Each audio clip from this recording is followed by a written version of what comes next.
नमस्कार मित्रांनो, स्वागत आहे तुमचं आताच्या ब्रेकिंग न्यूजमध्ये। मित्रांनो, विद्यार्थ्यांच्या शिक्षणाची सुरुवात ही अंगणवाडीपासून होते। नाशिक जिल्ह्यामध्ये 5115 अंगणवाड्या असून त्यापैकी 4659 अंगणवाड्यांना स्वतःच्या इमारती आहेत। मात्र 456 अंगणवाड्यांना अद्यापही इमारती नसल्याचं समोर आलंय। विशेषतः अंगणवाड्यांना जागा नसल्यानं बांधकामांना खीळ बसलेली आहे। नाशिक जिल्ह्यामध्ये 26 बाल विकास प्रकल्पाअंतर्गत सुमारे 5115 अंगणवाड्या चालवल्या जातात।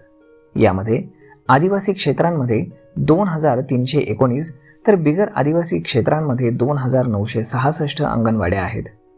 यापैकी 4256 अंगणवाड्या या शासकीय इमारतीमध्ये आहेत।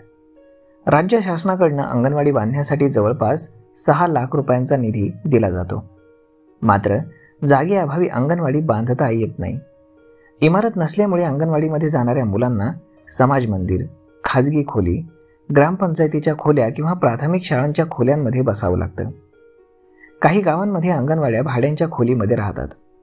काही अंगणवाड्या झाडाखाली किंवा मिळेल त्या ठिकाणी उघड्यावरती भरवल्या जात आहेत। अंगणवाड्यांमध्ये जाणाऱ्या बालकांना झाडाखाली किंवा ओट्यावरती बसून शिक्षण आणि पोषण आहार घ्यावा लागतोय। पूर्वी नागरिक अंगणवाड्यांसाठी जागा देत होते, मात्र सद्यस्थितीला जागेचे भाव हे गगनाला भिडलेले आहेत। यामुळे ग्रामस्थ अंगणवाड्यांसाठी जागा देत नाहीत। ग्रामपंचायतीच्या जागा गावाच्या बाहेर आहेत। अशा ठिकाणी अंगणवाडीची इमारत बांधता येत नाही। महिला आणि बाल कल्याण विभागाने केलेल्या सर्वेक्षणानुसार अंगणवाड्यांसाठी बांधण्यासाठी 456 गावांमध्ये जागा उपलब्ध नसल्याचं समोर आलंय। त्यामुळे आता अंगणवाडी बांधकामासाठी निधी मात्र उपलब्ध होतोय, परंतु जागा उपलब्ध होत नाही अशी अडचण आहे। त्यानंतर वन विभागामध्ये जागा असल्यानं अनेक अडचणी देखील येत आहेत। तर सर्व अंगणवाड्यांना इमारती मिळाव्यात यासाठी प्रयत्न सुरू आहेत, अशी माहिती प्रताप पाटील, जिल्हा महिला बाल विकास अधिकारी, जिल्हा परिषद यांनी दिलेली आहे।